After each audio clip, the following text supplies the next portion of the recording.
বাড়িতে আমি আর আমার শ্বশুর একা থাকতাম। রোজ রাতে আমার শ্বশুর আমাকে একটা নতুন বেডশিট দিয়ে যেত আর বলতো, বৌমা, এটাতে ঘুমাও, আর সকাল হলে বেডশিটটা একটা ব্যাগে ভরে নিয়ে চলে যেত। আমার মনের অবস্থা তখন ভালো ছিল না। আমি বিধবা হয়েছিলাম, 1 মাসও হয়নি, কিন্তু একটা জিনিস খুব আশ্চর্যের ছিল, যখনই আমি ওই বেডশিটে শুতাম আমার খুব ঘুম চলে আসত। রোজ একই কাজ করতে করতে আমি ক্লান্ত হয়ে পড়েছিলাম। একদিন আমার শ্বশুর বেডশিট দিয়ে চলে গেল, কিন্তু আমি বেডশিটটা বিছানায় পাতলাম না, আর ঘুমানোর নাটক করলাম। আর তার 4 মিনিট পর আমার সাথে যা হলো তা জানলে আপনি ভয়ে কেঁপে উঠবেন। তো বন্ধুরা, ভিডিওটি শুরু করার আগে আপনি যদি আমার এই চ্যানেলটির নতুন দর্শক হয়ে থাকেন তাহলে চ্যানেলটি সাবস্ক্রাইব করবেন। আমার নাম রচনা। আমার পরিবারে আমি আর আমার কাকা ছাড়া আর কেউ বেঁচে নেই। কাকা আমার বিয়ে দিয়ে দিল, কিন্তু আমার কাকা কোনো খারাপ মানুষ ছিলেন না, মানে খুব ভালো মানুষ ছিলেন। আমার 17 বছর বয়সে বিয়ে হয়। আমি খুব সুন্দরী ছিলাম, কিন্তু উনি আমার জন্য যে পরিবার পান তারা খুব বড়লোক ছিল না, আবার গরিবও ছিল না, কিন্তু ওনার আর কিছু করার ছিল না, কারণ আমার কাকিমা একদম ভালো মানুষ ছিল না। কোনো ভালো সম্বন্ধ এলে আমার কাকিমা বলতো, আগে নিজের মেয়েদের কথা চিন্তা করো, একে তাড়াতাড়ি বাড়ি থেকে বিদায় করো, না হলে আমার মেয়েদের জন্য ভালো সম্বন্ধ পাবো না। যারাই আসতো তারাই আমাকে পছন্দ করে নিত, কারণ আমি খুব সুন্দরী ছিলাম। আর আমার কাকার মেয়েরা মোটা আর কালো ছিল, কিন্তু তারা আমার সঙ্গে ভালো ব্যবহারই করত। সবকিছু ঠিক ছিল, খালি কখনো কখনো আমার কাকিমা রেগে যেত, কারণ সম্বন্ধ তার মেয়েদের জন্য আসত। কিন্তু তারা আমাকে পছন্দ করে চলে যেত। এমনও হতো যখন সম্বন্ধ আসত কাকিমা আমাকে লুকিয়ে দিত। তারপর কাকা অধৈর্য হয়ে আমাকে যেখানে পাঠানোর তাড়াতাড়ি পাঠিয়ে দিলেন। কোনো খোঁজ খবরও নিলেন না, বেশি কোনো প্রশ্ন করলেন না। যে বাড়িতে আমার বিয়ে হয়েছিল সেখানে কেউ ছিল না। আমার বর দেরাদুনে চাকরি করত, সেখান থেকে বাড়ি আসতে তার একদিন সময় লেগে যেত, তাই রোজ আসা যাওয়া করতে পারত না। প্রতি 4 মাস অন্তর 1 সপ্তাহের ছুটি নিয়ে আসত। আমি ভাবতাম, ঠিক আছে, বিদেশে তো আর থাকে না, না হলে বছরের পর বছর অপেক্ষা করতে হতো, তা ও আসতে পারত না। বাড়িতে আমার শ্বশুর ছাড়া কেউই ছিল না, কিন্তু আমার বর বলল, তোমার চিন্তা করার দরকার নেই। আমার বাবা খুব ভালো মানুষ, আর উনি সত্যিই খুব ভালো মানুষ ছিলেন, আর আমার খুব খেয়াল রাখতেন। দিয়ে 2 সপ্তাহ পর আমার বর আমাকে বলল, আমাকে যেতে হবে। আমি শুধু 2 সপ্তাহের ছুটি নিয়েছিলাম। আমি ওকে ভারাক্রান্ত মনে বিদায় দিয়ে দিলাম। ওর নাম ছিল অলোক, আর আমার শ্বশুরের নাম ছিল কমল। আমার শ্বশুরও কাজে যেত, আমি সকাল সকাল ওনাকে টিফিন বানিয়ে দিলাম। উনি কাজে চলে গেলেন। উনি আমাকে বললেন, ঘরের দরজা বন্ধ করে রাখো, কেউ এলে খুলবে না। যখন আমি ফিরে আসব তখন আগে জিজ্ঞেস করবে কে এসেছেন, আমি তোমাকে বলবো আমি এসেছি, তারপর তুমি দরজা খুলবে। উনি আমাকে খুব ভালোবাসতেন, মেয়ের মতন আমার বায়না আবদার মেটাতেন। আমার মাথায় হাত রেখে চলে যেতেন, ফেরার সময় আমার জন্য সিনারা নিয়ে আসতেন। আমি বললাম, এসবের কি দরকার ছিল? উনি বললেন, তোমার নতুন বিয়ে হয়েছে, তোমাকে একটু সেবা তো করতেই হবে। আর যদি আমার স্ত্রী বেঁচে থাকতো তাহলে তোমার মতো আমার একটা মেয়ে থাকতো, তাহলে ওর সাথে তোমার সময় কেটে যেত। কিন্তু উনি তো এই দুনিয়াতেই নেই। তখন আমি বললাম, কোনো ব্যাপার না, আপনি তো আছেন। এইভাবে উনি প্রতিদিন আমার জন্য কিছু না কিছু নিয়ে আসতেন। উনি এমন একটা জিনিস নিয়ে এলেন একদিন, যেটা আমি কখনো ভাবিনি, আর তাতে আমি একটু অপ্রস্তুতে পড়ে গেলাম। আমার বর সিকিউরিটির কাজ করত, তাই সারাদিন তার ফোনে কথা বলার পারমিশন ছিল না। শুধু রাতে 5 মিনিটের জন্য আমাকে ফোন করত, কিন্তু সে এত ক্লান্ত থাকত যে কথা বলতে বলতেই ঘুমিয়ে যেত। এটা আবার মোটেই ভালো লাগত না, কারণ আমি সারাদিন এই 5 মিনিটের জন্য অপেক্ষা করতাম। কিন্তু কি করব, ওর কোনো দোষ ছিল না। ওর সারাটা দিন রোদে গরমে দাঁড়িয়ে ডিউটি করত, তাই ক্লান্ত হয়ে যেত। ও বলে, অনেক বড় বিল্ডিং, কিন্তু এটা অনেক ভয়ঙ্কর জায়গা। এখানে এমন এমন জিনিস তৈরি হয় যেটাতে যে কোনো সময় আগুন লেগে যেতে পারে। তাই জন্যই তো এই চাকরিটা ভালো মাইনে পায়, নয়তো আজ তোমাকে আমার থেকে দূরে থাকতে হতো না।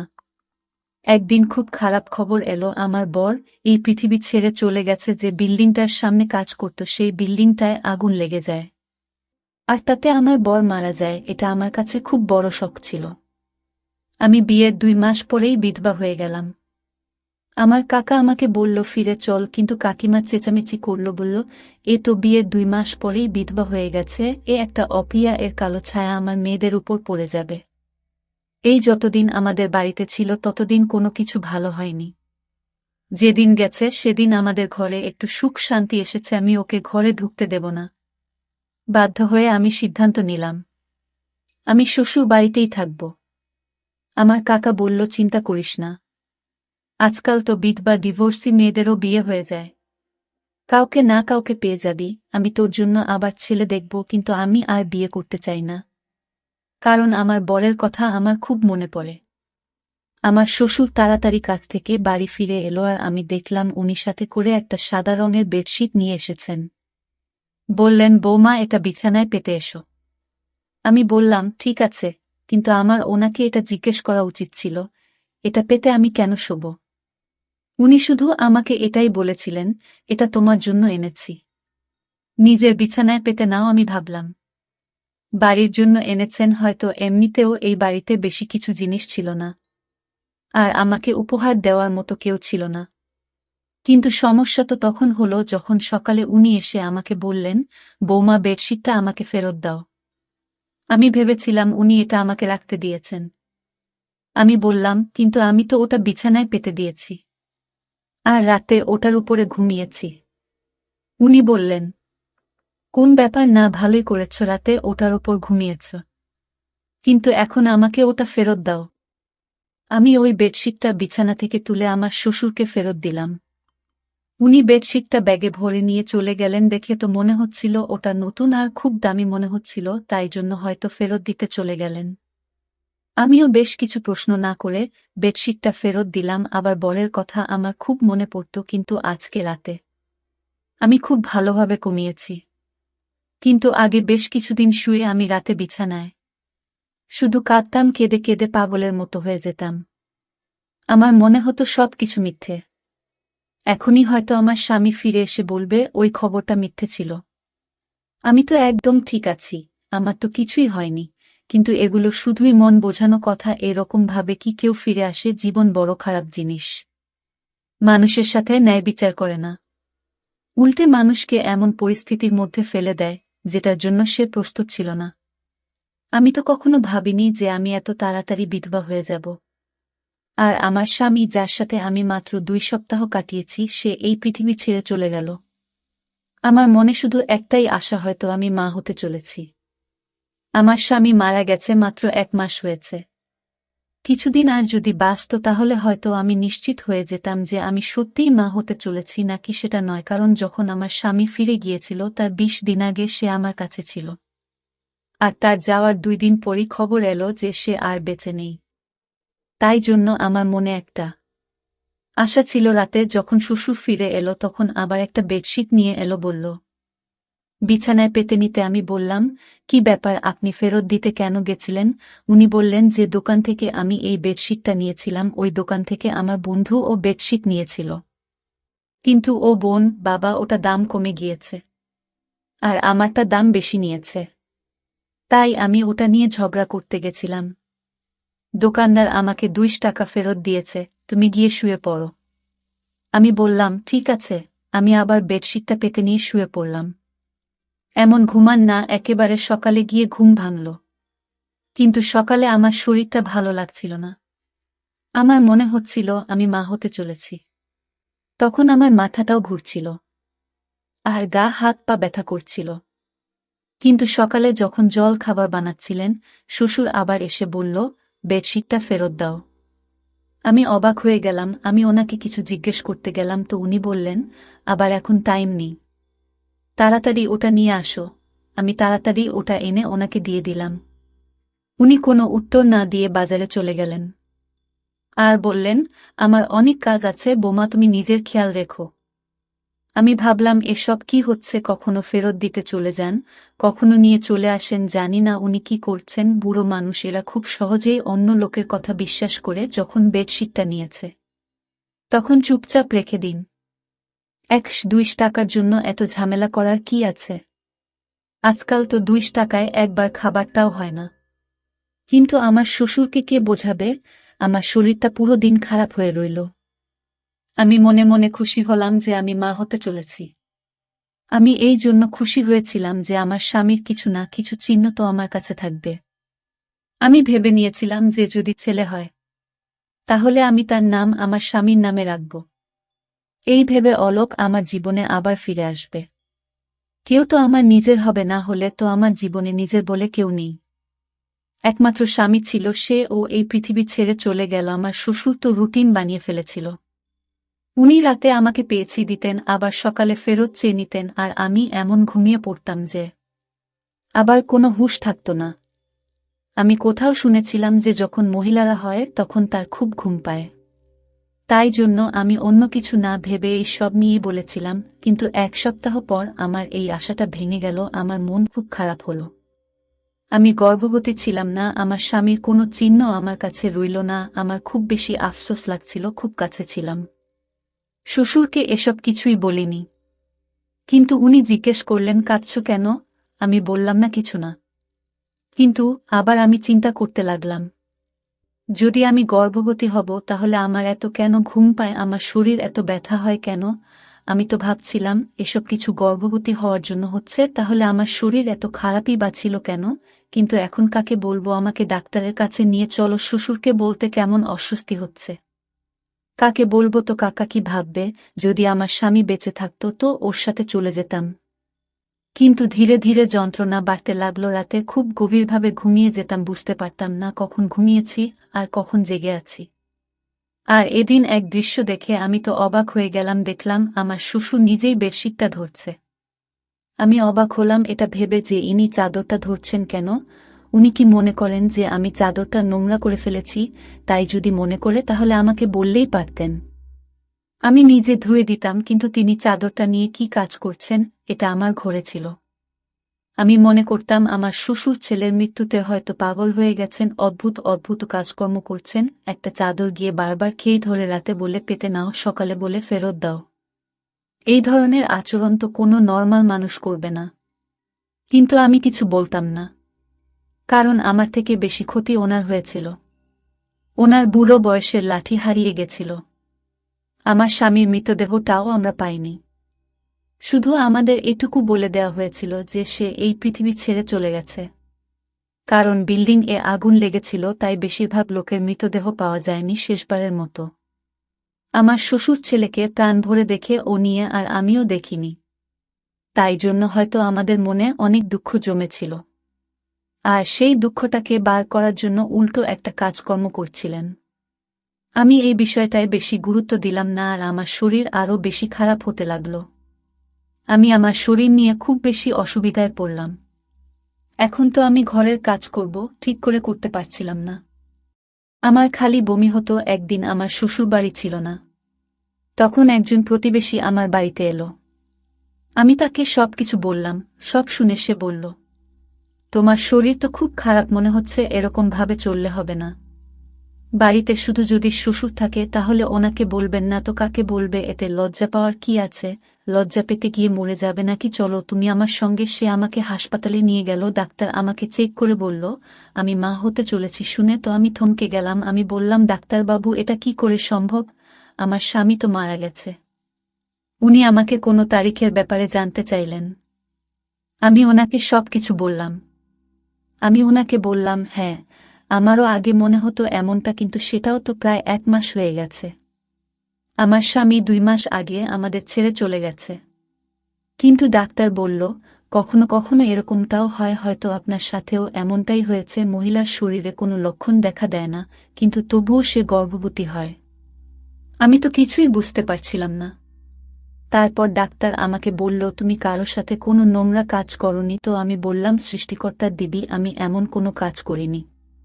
আমি তো আমার স্বামীকে খুব ভালোবাসতাম। আর আমি ওনাকে বললাম, আমাদের বাড়িতে তো আমার বউ শ্বশুর ছাড়া আর কেউ থাকে না, আর আমি কোথাও যাওয়া আশাও করি না। ডাক্তার বলল, ঠিক আছে, দেখো, কিছু মনে করো না। এসব ক্ষেত্রে এই ধরনের প্রশ্ন করা হয়। কিন্তু তুমি মা হতে চলেছ, এটা একদম নিশ্চিত। এখন আমি এটা জানি না যে তুমি আমাকে মিথ্যা কথা বলছো নাকি তুমি তোমার তারিখটা বলতে ভুল করছো। আমি আবার হিসাব করতে শুরু করে দিলাম। কিন্তু আমার হিসাব মতো এই বাচ্চাটা আমার স্বামীর ছিল না। আমি ডাক্তারকে মিথ্যা বলে দিলাম, কারণ ডাক্তার হয়তো আমার বদনাম করে দেবে। আমার সঙ্গে আমার পাড়ার মহিলা ছিল, সে বলেছিল সে প্রায় এই ডাক্তারের কাছে আসে, এখন তো সে বাইরে বসেছিল। কিন্তু না জানি যদি কালকে আমার ব্যাপারে কিছু জিজ্ঞেস করে নেয় তাহলে কি হবে। আমি বললাম, আপনি ঠিক বলেছেন, আমি তারিখ গুনতে ভুল করেছি। ডাক্তার আমাকে কিছু ওষুধ লিখে দিলেন আর বললেন, আপনার শরীর একটু বেশি খারাপ অবস্থায় আছে, আপনার নিজের প্রতি অনেক যত্ন নিতে হবে। কিন্তু আমি এটা ভেবে পাচ্ছিলাম না যে বাচ্চাটা কার। যখন থেকে আমার স্বামী মারা গেছে তখন থেকে আমার সাথে এসব কি হচ্ছে। একটা অদ্ভুত ঘটনা আমার সাথে ঘটেছিল, যেটার সাথে আমার শ্বশুর জড়িত ছিল। এটা তো ছিল চাদরের ব্যাপারটা, আর একটা ছিল আমার অজ্ঞান হয়ে যাওয়ার মতো ঘুম পাওয়া। আমি তো খুব চিন্তিত থাকতাম, আমার মনে এতগুলো দুঃখ ভরেছিল, তবু আমি এত নিশ্চিন্তে কি করে ঘুমাতাম। মানুষের পরীক্ষা থাকলেও সে নিশ্চিন্তে ঘুমোতে পারে না। আমার তো জীবন সাথী এই জীবন থেকে চলে গেছিল, আর আমি এরকম নিশ্চিন্তে কি করে ঘুমাতে পারি। কিছু না কিছু গড়বড় নিশ্চয়ই আছে, এটার খোঁজ এবার আমাকেই করতে হবে। এবার আমি ভেবে নিয়েছিলাম যে আমাকে কি করতে হবে, যেটা আমি করছি না, আর সেটা আমার করা উচিত ছিল না। অর্থাৎ একদিনের জন্য আমার রুটিনটা বদলাতে হবে। আর আমার রুটিনটা বদলে ফেললাম, আমি রাতের খাবার খেলাম না। কি জানি, হয়তো আমার খাবারের সঙ্গে কিছু মিশিয়ে দেওয়া হচ্ছে। আমি এটা ভেবে পাচ্ছিলাম না এসব করবে। আমার শ্বশুর আমাকে আবার ওই একই বেডশিট এনে দিল। এখন তো বেডশিটটা অনেক পুরনো হয়ে গিয়েছিল, তাও আমার শ্বশুর ওটাকে এমনভাবে ব্যাগে ভরে আনত যেন নতুন। জানি না ওটাকে নিজের সাথে নিয়েই ঘুরে কেন। আমি বললাম, ঠিক আছে, আমি ওটা পেতে শুয়ে পড়ব। কিন্তু আজ আমি বেডশিটটা না পেতেই বিছানায় শুয়ে পড়লাম। কিন্তু আমি আশ্চর্য হলাম, আজ আমার ঘুম আসছিল না। আমি বুঝতে পারছিলাম না তাহলে কি আমার ঘুমের সাথে এই বেডশিটের কোনো সম্পর্ক ছিল। এসব কি হচ্ছিল আমার সাথে। আমার তো মোটে ঘুম আসছিল না। দেখতে দেখতে রাত একটা বেজে গেল, বাইরে কোনো আওয়াজ নেই।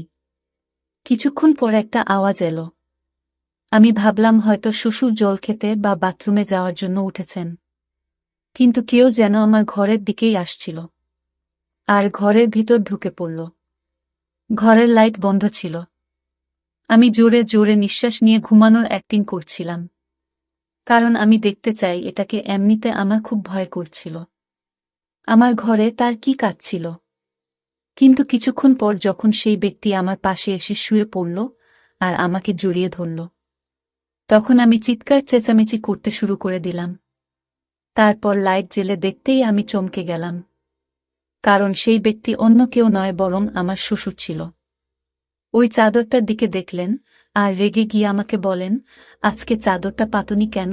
আমি আরও চমকে গেলাম, কিভাবে কথা বলছে আমার শ্বশুর আমার সাথে। আমি চিৎকার করছিলাম। উনি বললেন, নোংরা মহিলা একটা, চেঁচাচ্ছিস কেন। আমি পুরোপুরি ঘাবড়ে গেছিলাম। আমি বললাম, আপনি এসব কি করছেন। আমার শ্বশুর ঘাবড়ে গেল। আমি আরও জোরে জোরে চিৎকার করা শুরু করে দিলাম। পাড়ার লোকজন সবাই এসে আমাদের দরজা খটখট করতে শুরু করে দিল। সব কি হচ্ছে। সেই মহিলারা আর তার স্বামী বাড়ির ভেতরে ঢুকে পড়ল, যার সাথে আমার একটু বন্ধুত্ব হয়েছিল।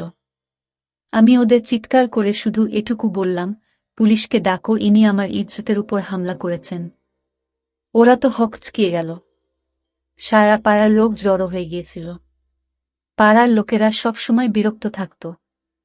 তারা চোর বা এই ধরনের অপরাধী পেলে তাকে মেরে মেরে তার উপর সব রাগ উগরে দিত। আমার শ্বশুরকেও ওরা ঘিরে ফেলেছিল। তারা বলেছিল, এই পাড়ায় সবাই ভদ্রলোক থাকে, আপনি আপনার বৌমার সাথে এসব কি করছেন। তাছাড়া আমি ওই মহিলাকে আগেই বলেছিলাম আমি মা হতে চলেছি, আর আমি জানি না এই বাচ্চাটাকে। আর আমার শ্বশুর এবার মুখ খুললেন। উনি বললেন, উনি চাদরে ঘুমের ওষুধ মিশিয়ে নিয়ে আসতেন। যখন ওষুধটা আমার নিঃশ্বাসে যেত তখন আমি অজ্ঞান হয়ে যেতাম। আর উনি রোজ আমার ইজ্জতের উপর হামলা করতেন। যবে থেকে আমার স্বামী মারা গেছে তবে থেকে উনি আমার সাথে এটা করছেন। আর এই বাচ্চাটা, উনার সবাই নিজের কানে হাত দিয়ে ছিছি করতে লাগলো। কেউ কেউ বলল, এই ব্যক্তিকে পাড়া থেকে বের করে দাও। কিন্তু আমি আওয়াজ উঠালাম। আমার কাকাকে ও ডাকলাম। আমি বললাম, আমি আত্মহত্যা করব। যদি এই ব্যক্তির শাস্তি না পায় যে কিনা আমার উপর হামলা করেছে, আমি তো এটা নিজে বাবা মনে করতাম। আমার কাকা বলল, এবার তোমার কাকিমা যাই বলুক, পুরো দুনিয়া তোমার বিপরীতে চলে গেলেও আমি তোমাকে আর কিছুতেই এখানে থাকতে দেব না।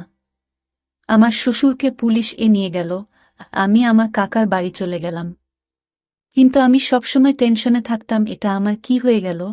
আমি তো জীবনে কোনো অসৎ কাজ করিনি, কিন্তু আমার ভাগ্য কেন এরকম হলো? এখন আমার পেটের বাচ্চাটা আমার কাছে নিজের উপর অভিশাপ বলে মনে হচ্ছিল। এখন আমি এই বাচ্চার কি পরিচয় দেব? এই বাচ্চার পরিচয় দেওয়ার মতো কিছুই আমার কাছে রইল না। কিন্তু আমার বিবেক সব সময় আমাকে